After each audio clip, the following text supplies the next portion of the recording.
I want to start with one thing because you talk about the churn. The first thing that we would always say before we would go into a tough situation, remember, boys, the enemy has a vote, but you better be thinking how the enemy wants things to go. The enemy is a very unique and novel set of social conditions that have made us more distracted, disengaged, disconnected, and distrustful of each other. Those of us that are living in the day to day are almost in a trance state because of just perpetual fear and anger that is a trance, and it's fight, flight, or freeze all the time. That set of conditions is what I call the churn. Welcome to the Brilliant Podcast. We've got Scott Mann, his book. If you are not reading it, if you haven't seen it, don't worry, we're going to go through it, but you need to go pick it up right now. It's titled Nobody is Coming to Save You, a Green Beret's Guide to Getting Shit Done. And let me tell you, Scott, I thought after the title, I thought, is this going to be like Jocko's Extreme Ownership? Right? That's the first thing I thought of. Yep. And I was wrong. This Yep. was this was different, and it hit Yep. me at the core. We'll go through it, but welcome, Scott. Thank Thank you, you. Tristan. I appreciate you saying that actually. And I love Jocko, and I love me some SEALs and direct action guys, but just like Green Berets are radically different than Navy SEALs, I do feel like this book and its approach to getting stuff done is very different than most of the military genre stuff that's out there right now. Yeah, very different, and it was refreshing, surprising, and I felt myself at one point in the book, which we'll go over.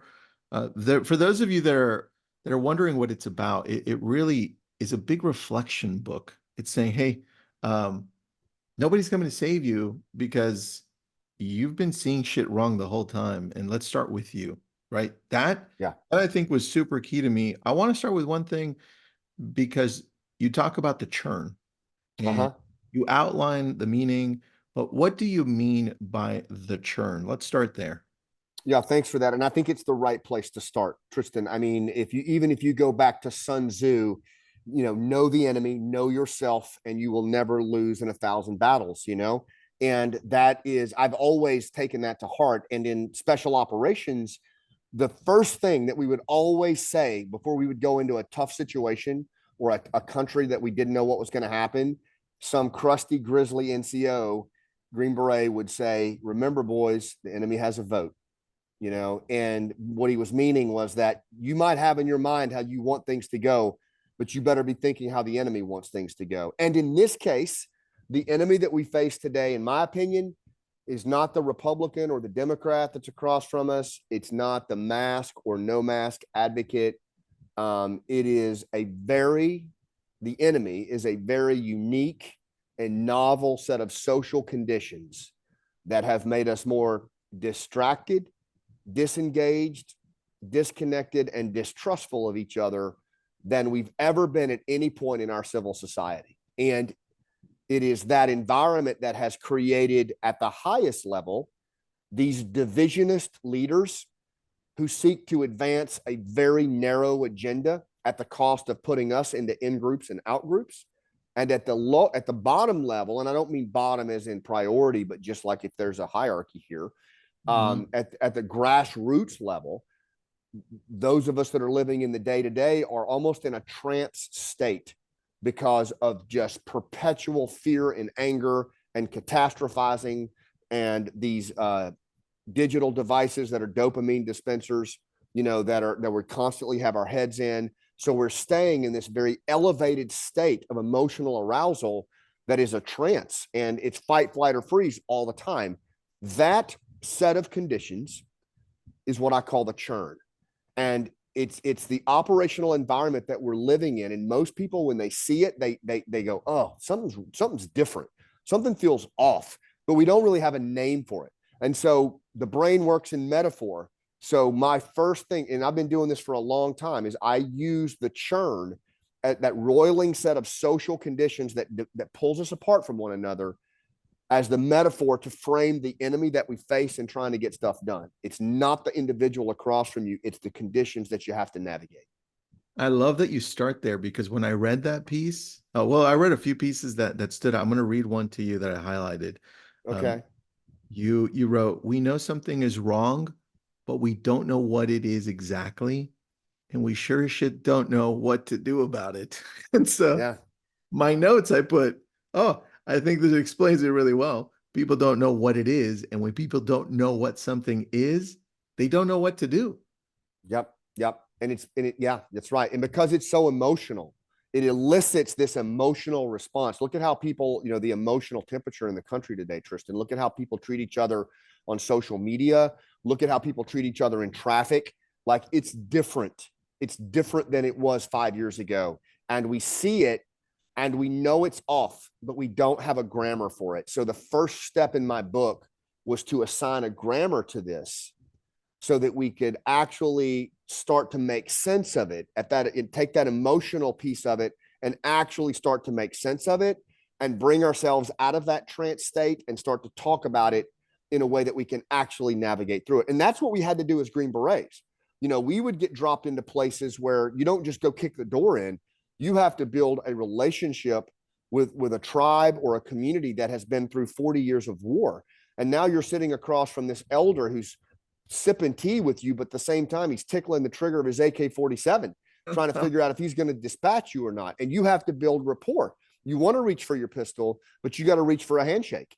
So that same churn that we faced in those places, in my assessment, has now migrated to where we live, work, and play. Yeah, it makes sense. I think for me the biggest moment where I paused to where I reflected the most in your book was when I realized from reading it, I was like, I didn't realize that I had been in an elevated emotional state this whole time in certain stages of how I interact with social media and with stuff online. That to me, this is what got me to what was a psychiatrist, Doctor something Ivan Tyrrell yeah, or Ian and Ian McGilchrist, two of yeah, my mentors. that's what really took me that way, where I was like, wow, man, I really got to understand what's going on internally better because I don't want to always be functioning at this level. That to Right. me was a big aha, man. Yeah. Yeah. I appreciate that. And what I would ask folks to understand here is that where I'm coming from in writing this is not a kumbaya type approach. Like this isn't like an I'm okay, you're okay kind of thing. With Green Berets, this is where most of this was derived. When we go into these trust depleted places of churn, one of the things you have to know your operational environment, but you also have to know your own nature. You have to what we call the human operating system. You have to know that at our core, we are very primal creatures. We're like an iceberg, metaphorically. At the tip of the iceberg is the modern world where we all live, work, and play. It's the cash flow reports and the ROI and the yield that so many in your community have to deal with. But it's below the waterline. That part that sunk the Titanic is the part you can't see. It is the primal part of our nature that we are meaning seeking, emotional, social storytellers who struggle.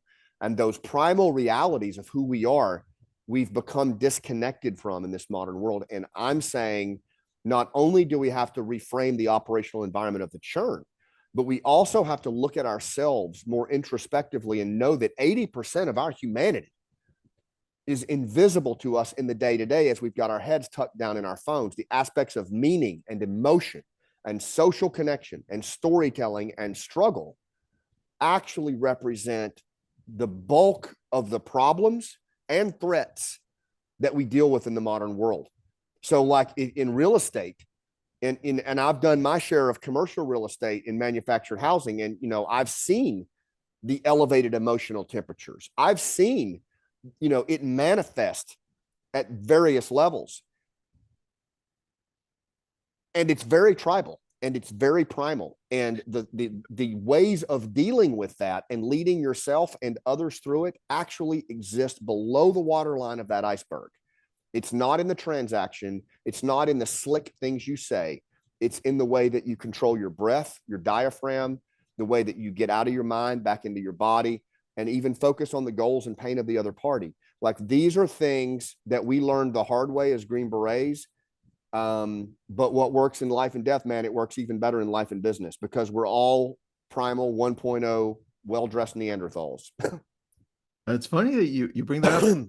I didn't think about this while I was reading the book, but the 48 laws of power, um, this is why it's scary to a lot of people because it puts the humanity of who we are. It's like, wait a second, the primal part of who we are right in our face. Yeah. Yeah. Very I never correlated them until right now. And I guess the laws of power book and even Chris Voss's book, Never Split the Difference, which are both very profound, edgy, effective approaches. I guess the difference in the way I look at it is, at the end of the day, the most prominent form of capital for any of us is social capital. And the reason is because we don't have fur, fangs, or claws. We sit on top of the food chain because we form teams better than anybody else, any other mammal. We can connect better than any other mammal. It's our superpower, according to Matthew Lieberman in his book Social. And this is something that operates below that waterline. We're hardwired for it, but we've atrophied in that skill, Tristan, particularly 2+ years of COVID and the ongoing churn and our heads down in our phones. Our interpersonal skills have greatly atrophied. But the reality that social capital is the strongest form of capital in a crisis, and when things go south, will never change in our lifetime. Like, we are always going to be social creatures, no matter how modern we get, no matter how much AI comes into the picture. If we isolate it at our peril, social capital is everything. Those tangible and intangible linkages between us and other humans that allow us to get big stuff done. And if we lose sight of that, I mean, to me, that's the ultimate ROI. Is your relationship portfolio. That is your ultimate book of business. And we've just lost the bubble on it. Yeah, man, that's really well said. It reminds me of another section in your book where I'll just read it to you and then I'll read my notes and then you tell me what you Sure. think. Yeah. You write, ultimately, this is how we get big shit done, right? Like now that you said the interpersonal social piece, by being able to relate to the pain of others and by being more relevant to their goals. And I put, this is true. Once you relate to the pain that others are having, they open up because they think you care. Well, they know you care and they're willing to listen. To me, that was a big, I hearted that one and I favorited it. I highlighted it. I sent it to people. I shared it. I was like, this is kind of like the core of business and life, like together. It is. And so let's take it outside industry for a second. Let's walk it back to rural Afghanistan, right? 12-man team goes into a remote area, and they have to try to create a strategic movement in that area that will oppose an insurgent force that is far larger than anything in that area. These guys go in with 12, and usually in about 3 to 4 months, what you will see is a collective body of individuals that numbers around 1,200. And those indigenous fighters are doing so without pay, and they're doing it out of reciprocity and social capital that was built before the risk became high. There's an old saying in special forces, and I think it's true in real estate. You build trust when risk is low, you leverage it when the stakes are high. And Wow. and that's kind of the mantra that we take, because we know that the relationships, when it comes down to getting up on those rooftops and fighting and the attack comes, the person to your left and right is up there. You want that guy up there not because he has to be. You want him up there because he wants to be. And that comes from a level of social capital and depth of relationship that can only be formed, my experience, when you are relatable to somebody's pain and you are relevant to their goals. When you can demonstrate to them that you are relating to because most people nowadays are living in pain. We are goal-oriented creatures. We try to make sense and assign meaning to the world. So we create these goals, whether that's grabbing a banana out of a tree or 20,000 years later, closing on a deal, right? But the dopamine that squirts in our brain as we're getting closer to that, we're goal oriented, but there's always obstacles in our path and, conflict. And those things, if we as leaders can't demonstrate that we relate to that pain, and but yet are also relevant to the goals that individual's pursuing, then think about it. I mean, just from a basic human level, why would anyone give you the time of day? Why would anyone stick their jugular out or take any kind of meaningful risk if they don't have a deep gut level sense that you relate to their pain and you're relevant to their goals? And so I've always tried to raise my boys. I've always tried to train SF candidates, and now I train client facing folks. Those are really the only two metrics that matter. When you are, whether it's with your family, whether it's with your neighbor, or whether it's with a prospect, if they don't see you as relatable to their pain and relevant to their goals, they're not coming. They're just not. Everything they do is going to be thin and transactional, and you're going to get what you invest. And so I just believe that really focusing on those two things as metrics, and then putting in play the interpersonal approach that gets you to that point, with the knowledge that the relationship is the asset. The relationship is the asset. It's the end game. It's really served me well for about 30 years, and I think that this book basically is just a field guide to do that. The relationship is the asset. I love that. It is. Yeah. Think about it. I mean, if you stop and think about it, again, this is why I like to bring the science and the social science and the mental health science to it, Tristan, is if you stop, and by the way, that body of work for me, where that came from is in the last 5 years of my career, we did this mission that I talk about in the book called Village Stability Operations. It's kind of a magnificent, modern day Magnificent Seven, where we grew our beards out, we wore indigenous clothing, and we lived in the community. Well, while I was reading it, I was like, yeah, this is interesting. Yeah. But we were supposed to do that all along. It's what our mission is as Green Berets, is to work by, with, and through indigenous people. But we actually didn't start that mission in Afghanistan until very late in the war, because we were so angry after 9/11. We were so emotionally charged that we went after the enemy, and we tried to become Delta Force and Navy SEALs. And we really didn't do that by, with, and through mission to the degree that we were capable of doing it, except in the very beginning of the war. Then we shifted. And so what I'm saying is, we picked that mission up about 10 years into the war. Well, I was part of that shift. And as such, I had to create a body of work, a body of practice for these Green Berets to go in and do negotiating now, to understand social sciences, to understand conflict resolution. We were taking down targets.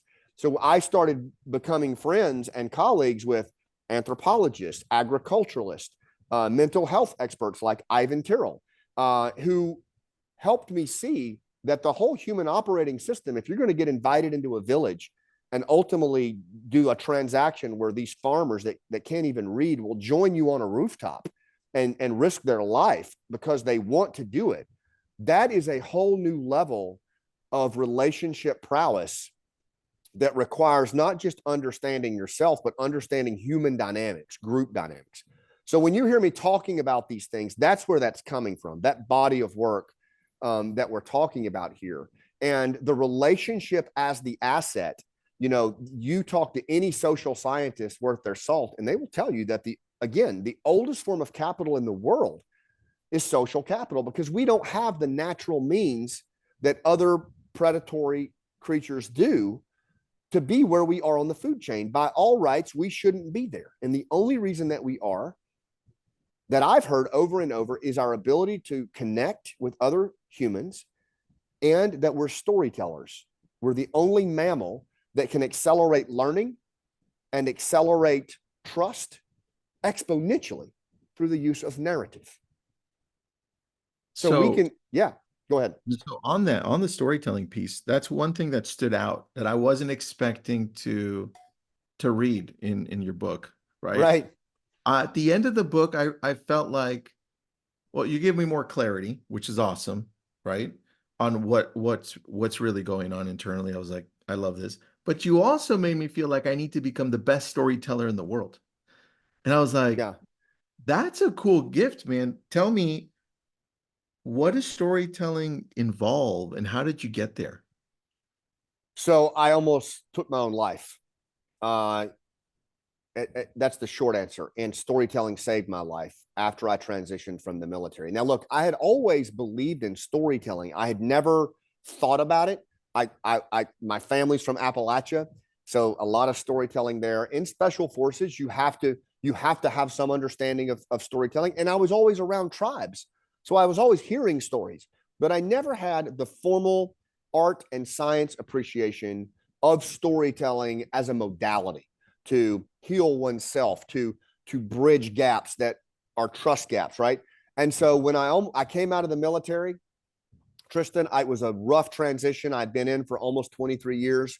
I came home to a country I didn't recognize, where people were treating each other with the same contempt that was normally reserved for our enemies in Afghanistan.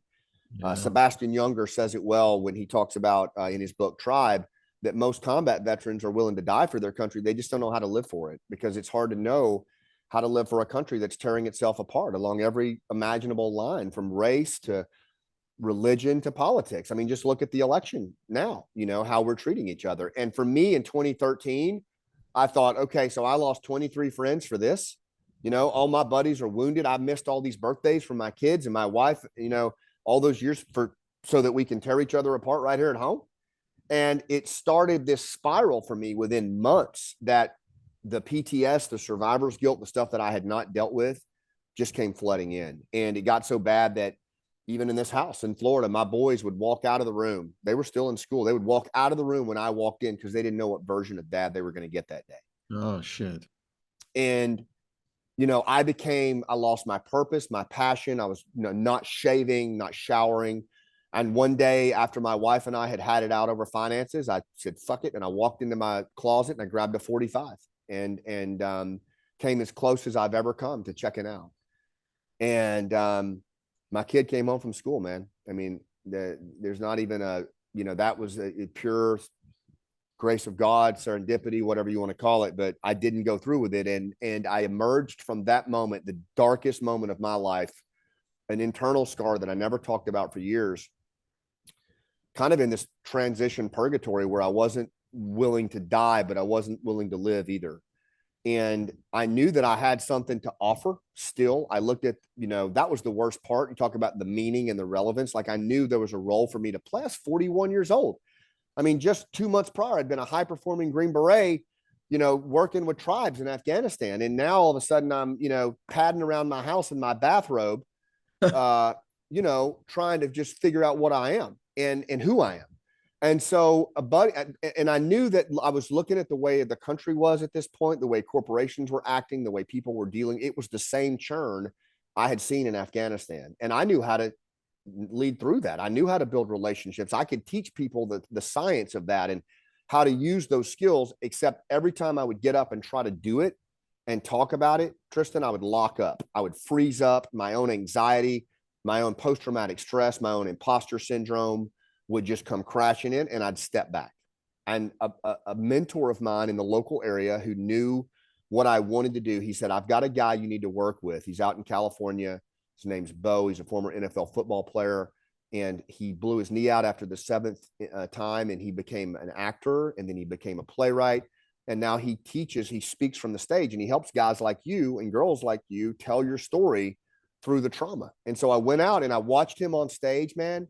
And it was like seeing a childhood hero up on that stage, the way he moved, the way he held the audience. And I knew that's what I wanted to do. So I went up to him afterwards and he heard me and he said, look, I'm going to train you. And so Bo trained me for 2 years in storytelling. And he taught me not just how to develop stories, but how to deliver stories with full physicality, how to recapture my breath, how to prepare, how to actually navigate through things like, I couldn't even say the names of my guys that I'd lost. And he would work me through that with a psychiatrist standing right there with me. And I would fall on the ground just sobbing. And he would wait. And then I would get back up and snot everywhere. And I would say the name. And he would say, okay, great. Now let's keep moving. And ultimately I started to heal myself.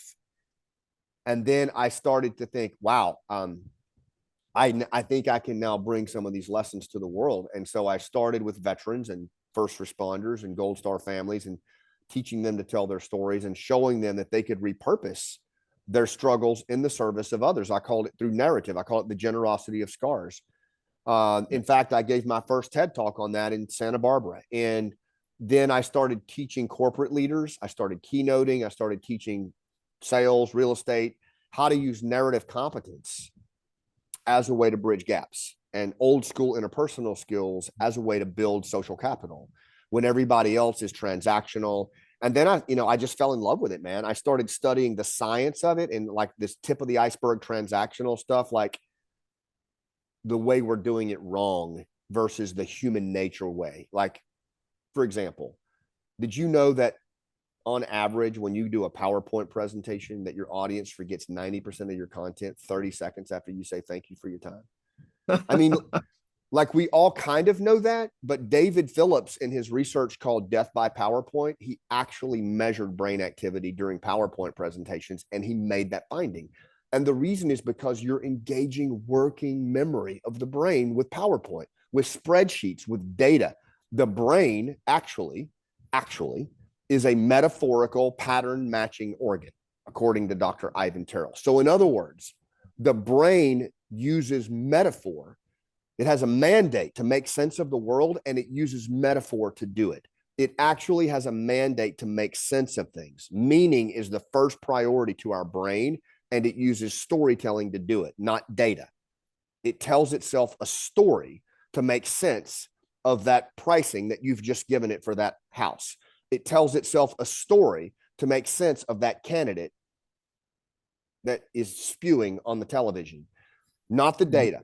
It tells itself a story. And the only way it doesn't tell itself a story is if you use a story to convey information and critical ideas. And then the listener's brain, if it's done properly, will actually allow your story to permeate their brain housing group and inform their perspective, not their own self-created story. And that's why I'm so adamant that anyone that's in a client-facing leadership, parental, coaching role has to be the storyteller in chief of what they're doing, because that's actually how the brain makes sense of things. Wow, man. Geez, that reminds me of the section. I'm trying to find it right now because what you said was just a lot. I was taking notes. Yeah, sorry, I kind of get going and That I'm was like good. kind of I Rain found Man on it. I found it because it reminded me of the last piece of this. So you wrote, most social scientists agree that successful liberal democracies rely on three basic ingredients: trust in institutions, trust in each other, and the third one, here's the one that reminded me of this: myths that bind us together. And I thought stories, right? Yeah, yeah, yeah. The stories we tell ourselves. I mean, when's the last time, honestly? I mean, like, super honestly, when's the last time you heard a politician share a story that we all felt connected to, that we all somehow like invested in and said, wow, that's me? Because, we listen to stories autobiographically. That's what the brain does. And what that means is, so for example, 10,000 years ago, if I walk into the campfire and I'm all bloodied up and I say, all right, let me tell you why saber-toothed tigers make shitty pets, right? Everybody around the fire is like, they're here listening, right? And I go through the struggle that I just went through. When I'm done, everybody around that fire will feel as if they just fought that saber-toothed tiger. Stories actually permeate our limbic system. If you smell it, I'll smell it. If you taste it, I'll taste it. It's called narrative transportation. And when that happens, the brain goes into a trance-like state, and it starts to listen autobiographically to what's being told. And so now I'm completely open as the listener, and I'm actually making sense of my own lived experience through your struggle, through your story. So my dad's battle with cancer becomes your sister's battle with cancer, or your own battle with cancer, or crap, I hope I don't get cancer, right? But you're autobiographically listening and processing your own lived experience in the safety of someone else's story. And that for 70,000 years is actually how we've accelerated past every other mammal on the planet. And there's nothing changed. Nothing has changed in our biological makeup that renders storytelling any less irrelevant or relevant than it was when that saber-toothed tiger scuffed me up 10,000 years ago. It's still just as relevant. We've just dismissed it, you know? And so the leaders that get that and work that narrative muscle, they're the ones that are typically going to find themselves, I think, more relevant to people's goals and more relatable to their pain. And where do we start with being able to tell better stories? Yeah, listening. Listening. I think the storytellers are the best listeners. Look at how heightened all the emotional temperature is in the country right now. How many people in like, or even ask yourself this question: how often are you actually asking thoughtful, open-ended questions of someone across from you who has a different point of view so that they can respond in story? Not very often, man. Very often. No. And so one of the forms of social capital in a thriving civil society is shared perspective. It's a very rare thing. You don't see shared perspective a lot in tribal Afghanistan or war-torn Syria, right? You see shared perspective within in-groups. My in-group looks like me, thinks like me, will help me defend these critical resources like any other mammal group. So we have a shared perspective. Everybody else is an idiot and they must die, right? Yeah, I got it. You get the point. Yeah. And so shared perspective is actually a very unusual thing when you can bridge across in groups and out groups and actually form a universal singular around something like struggle or family or faith or any of those. You know, there's certain things that storytelling binds us, you know. And if you spend time with anybody, I don't care who it is, and I've deployed all over the world and dropped into some of the roughest places on earth, if you just focus on questionology, as Warren Berger calls it, asking those calibrated questions that allow the other party to respond in narrative, you'll find that you have a tremendous amount in common. You know, I mean, and that you'll find these connection points that are just crazy. And 2/3 of our engagements, I think nowadays, ought to be listening, questions that let the other party tell us their story. I think that's where you start. I really do. I think the more of a shared perspective and a point of view that you can get from other people, the better storyteller you become, and the more appreciation you develop for story, more importantly. Yeah, I definitely agree with that. I don't know what part of the book, I think it was like the first third. You bring up one of your TEDx talks. I think it was rooftop leadership, right? Yeah. So Mm-hmm. I stopped reading and I Googled it and I watched the whole thing. I was like, this is great, right? Thanks. Thank you. Rooftop leadership was, I mean, first of all, it's a TED talk, so it's condensed, right? Yeah. You get to the point super fast. Can you go over what rooftop leadership is Yeah. and how we can use it for our lives? Yep. So again, churn, metaphor, iceberg, metaphor for human nature. Rooftop leadership is a metaphor for leadership. And it really is, it takes the very complex topic of special operations forces, Green Berets operating in Afghanistan. And, you know, you see a lot of thought leaders get up there and they talk about this one time at band camp, this is what we did. And what I found was I want to use metaphor to help because that's how the brain makes sense of things. You know what? And I started doing this, Tristan, when we were doing this village stability program, and a lot of the Green Berets were starting to meet success out on the, you know, out in these rural areas. And I would bring generals and admirals and politicians. I brought Senator Lieberman, Senator McCain, you know, out to see because they wanted to see, like, what the hell are you guys doing out here? It was really successful.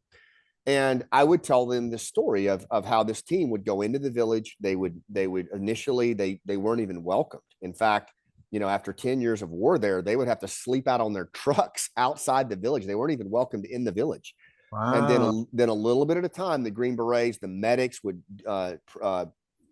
give some medicine to the kids and treat the kids. That they would go in and pull teeth on the elders. We had engineers that could help with farming projects. We would teach them how to, clean their rifles and just gradually build rapport and work their way into the village. We actually train on this in our qualification course. We actually have the world's largest role-playing scenario across 5 counties where you have to work your way into a village, and all the role players actually live in these communities. And so, these guys are trained at this, and they build this rapport. And then they make them 3 promises. 1, we won't stay here if you don't want us.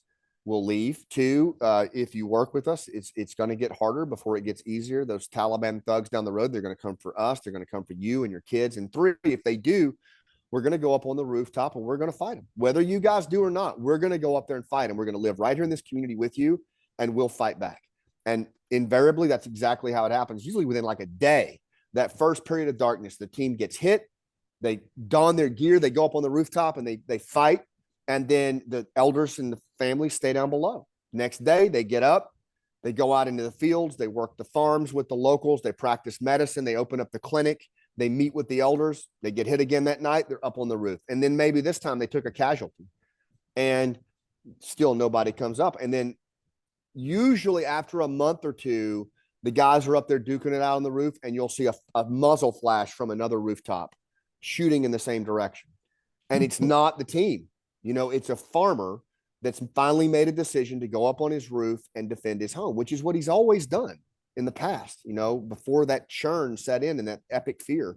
And then a few nights later, a couple more muzzle flashes, then a few more. And usually 30 days from that first muzzle flash, the whole community is up on the rooftop fighting back. And not because they have to do it, because they chose to do it, because of the social capital that these teams built on the ground. Right. And then they leveraged it when the stakes were high over time.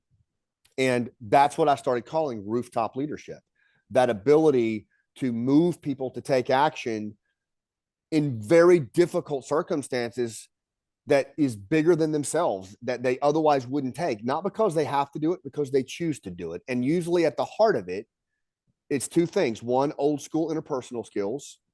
And 2 is being willing to model what right looks like, even when nobody else follows you up onto the roof. That's the thing that I see most leaders not doing today, is willing to go up on that proverbial rooftop by themselves, whether they're a parent, a coach, someone in their community, and stand up there and take the fire, even when nobody follows you, and stay at it until people shake off that trance of the churn and they start joining you up there one at a time. It's hard, man.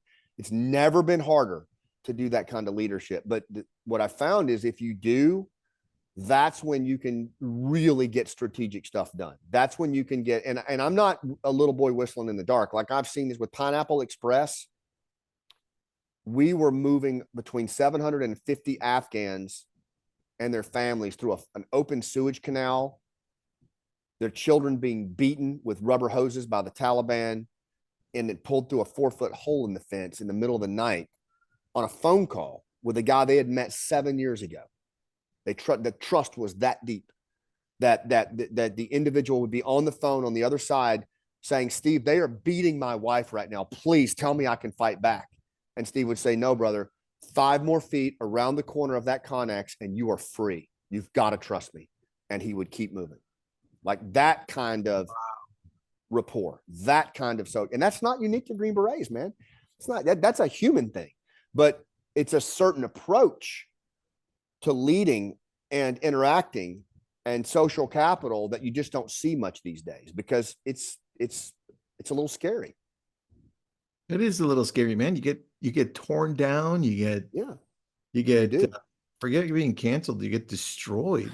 Like it's not easy standing up and saying, "Oh, well, guys, I don't agree with that over there," and doing it consistently. Yeah, but the reality is, like, if you think about like y'all's line of work, I mean, it honestly, it can just be, it doesn't always have to be an epic stand on the roof, right? It can just be asking questions when you'd rather talk, questions that start with what and how. It can just be, looking across the person and saying, that relationship is really important.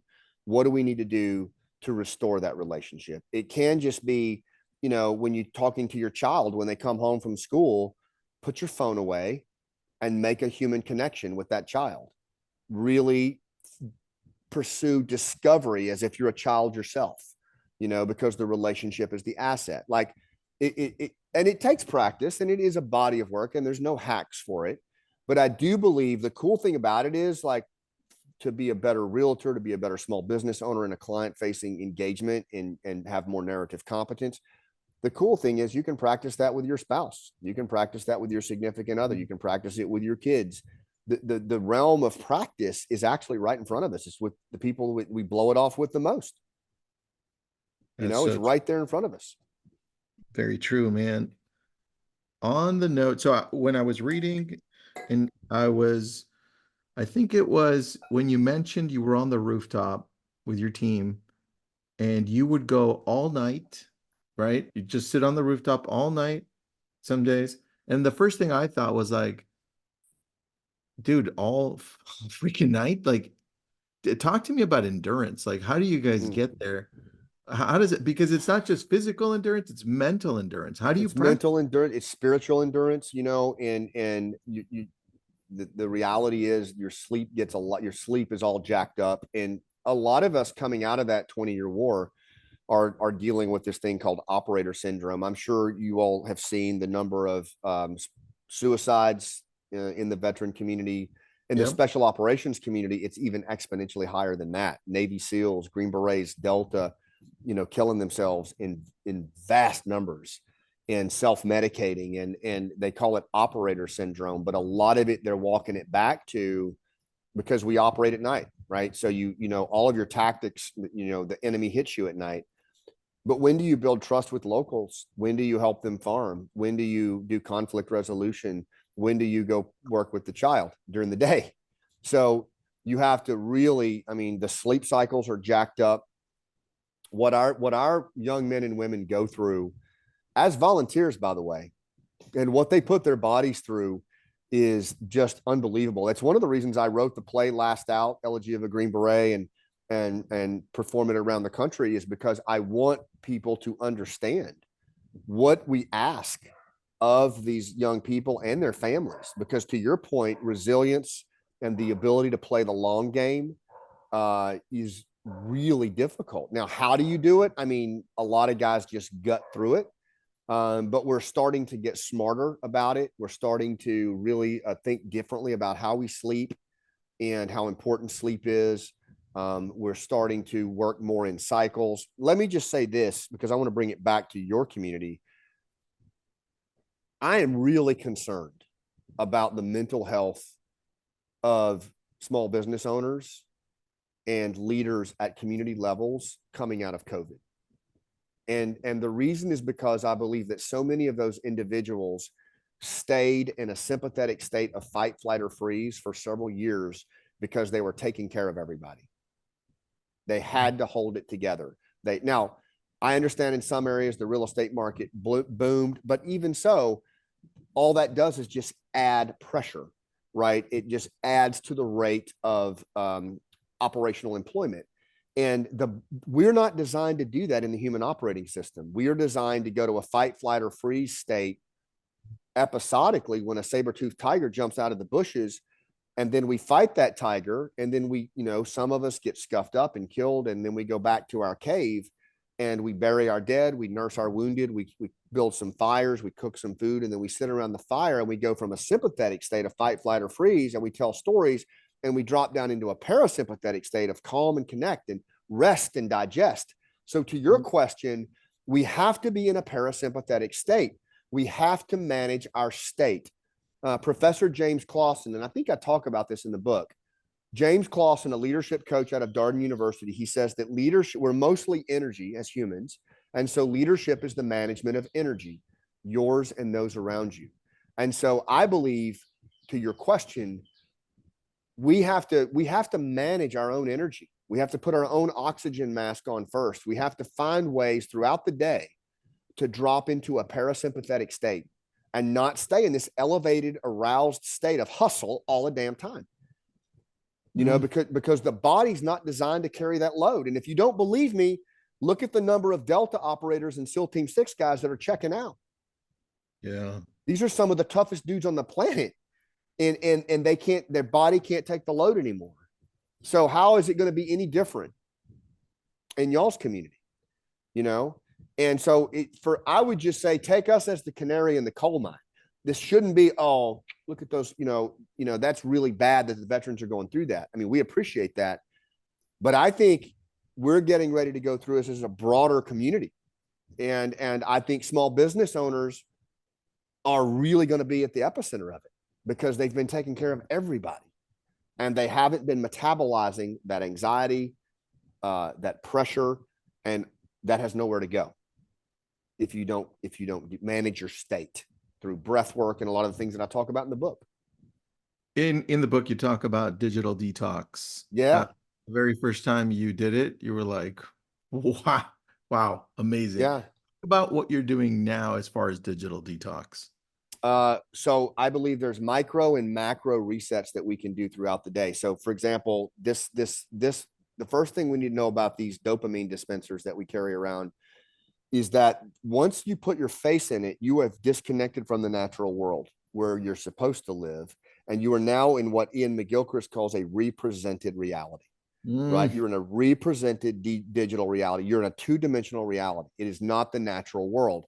And it is a world that is completely orchestrated to manipulate your attention. The engineers of Instagram and X and all of these platforms, they know that they can sell you more shit if they hold your attention.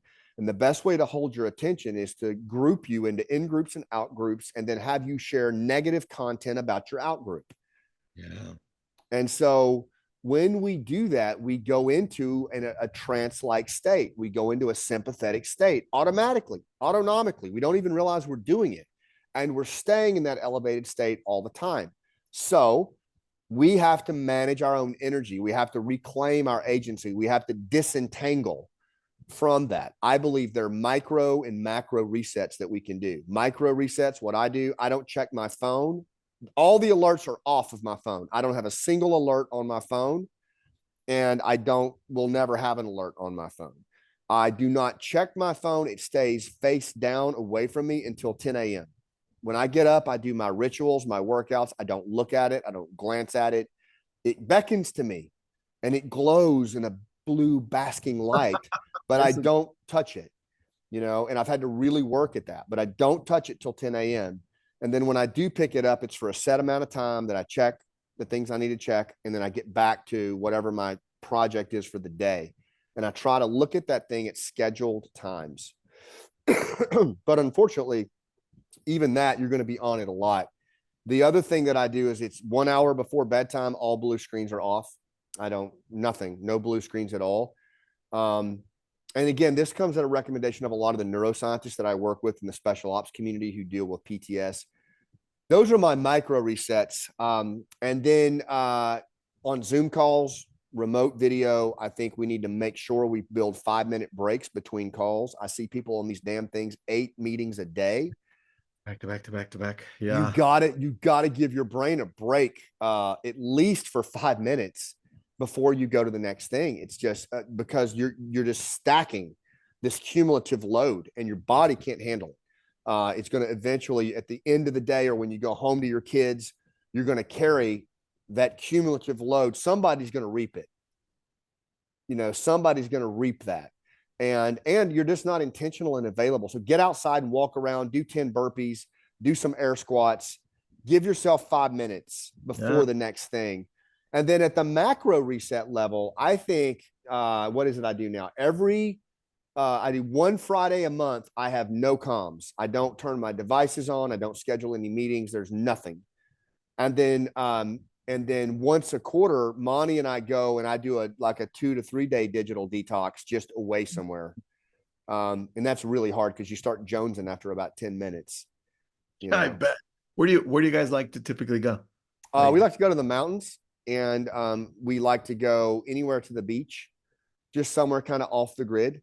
And then once a year on our anniversary, on Veterans Day, we go to Jamaica. And that's where I first did my full digital detox that I wrote about in the book. And I'll do a digital detox for 10 days. That's where I work on my next book. That's where I work on, I'm writing another play right now. So this time I'm really excited because I'm gonna work on the play. I've got my own whiteboard that they set up for me in Jamaica, and I turn everything off, and it's hard at first, but I've found that I really have a lot more in the tank. I'm much more available, and everybody has to find what works for them. But I invite you to try it. Just try a detox on a scheduled level for 6 hours and see what happens. How do you feel? What do you notice about yourself? What do you notice about your state? And that'll tell you a lot about what you probably ought to think about doing. And there's a lot of recommendations in the book on how to do a digital detox that works for you. Very true. Very true. How do you keep your ideas in a place where you won't forget to check on them? Is there a place you like, yeah, I got an idea, let me write it in instead of Yep. texting yourself? How does that look? Great question. I believe that there are like uses of the technology that are not terribly invasive. Like for example, if I'm on a normal day and I'm out for, this is something I talk about in the book, but movement and meaning are inextricably linked. Most of our ideas come to us when we're doing functional movement. You've probably noticed that your great ideas come to you in the shower or when you're running. It's because your body's open, and it's really it's the full body that's bringing those ideas to the forefront. It's our subconscious, and it has to be open in order to present those ideas. So they may come to you, these ideas, at some really weird times, usually when you're moving. And I've learned if I ignore them, I do so at my peril, because I believe they're gifted to me from the muse, Mhm. and so I want to capture them. So what I'll do is I will stop and I'll either voice record or I'll type it into my notes page on my phone real quick. And then I will once a week, usually Saturday, it's usually ideas for a story that will come to me. I'll go into my phone and I'll pull those from that single notes page and I'll transfer them into my story journal, which is like a big binder. And I've got like 12 of those things now. And then That's awesome. that story journal is what I use to birth my ideas into the world, that are stories I tell from the stage or books I want to write or plays or even deals I want to do. Like I'll have an idea for someone that I want to do a deal with or approach. I'll record it into my phone, who, what, when, where, why, kind of a working title. And then I just have a recurring, what I call my battle rhythm, where every Saturday I check my phone notes page there and I extract it and harvest it into a journal. Boom. Easy. And I love that process. Really It good. works. Yeah. And it keeps you mostly analog, and it brings you back to analog for the actual birthing of the idea, which I think there's real value in that, right brain value. I agree. I agree. Scott, thank you for writing that book, man. Are you writing another book? Are you thinking of writing another book? What's it? I am. So there's a couple things in the works, a one-person play about Operation Pineapple Express that I'm working on. A lot of people are on me to write a book about storytelling only. And so I do think that will happen very soon. I'm going to interview his name's Matthew Dix. Okay. Just came up with a book called, I think Storytelling Sells, something along those lines. I'll email it to you. Yeah. But he's won a lot of awards for storytelling, and I think Yeah. you might want to read that one, and it'll Would get love to. mood. So I'll Yeah. email it over to you. Thank you, man. Yeah. Thank you. I appreciate it. Yeah. Thanks, Scott. This is great, man. I appreciate you. Thank you for writing the book. Thank you for putting it out there so we can learn from you. Yeah. And continued success, man. We hope you continue to crush this and do amazing on your play. Yeah, thanks, man. And I would just say if anybody wants to learn more about the play or any of that stuff, scottmann.com, all my stuff's there, man. And my whole Perfect. body of work, nonprofit We'll excluded, put it included. we'll put all of that into the links, and then also your what was it, TEDx talks. We'll put Yeah. them in Mm-hmm. there. And then if Yeah. anybody wants to reach out to Scott, you'll find out how to do it there. So Awesome. Thank you, man. I appreciate it. It's really, really awesome hanging out with you, Tristan. thanks, man. I appreciate you. All right. You rocked that one, buddy. Thank you so much, man. We finished Thank right you, on. man. So Right thank on you. time. Yeah, it was really fun. And I hope we hang out some more, man. I really enjoyed talking to you. Yeah, dude. Once we have it all ready to go and upload it, we'll send it over to you as well. And then I'll Thank email you. you with the guy's title for the book. I don't remember what it Love is. that. I'll check it out. Yeah, for sure. All Think right. you'll Thanks for what you do, brother. thank you too, man. All Bye-bye. right. We'll see you around. Bye bye.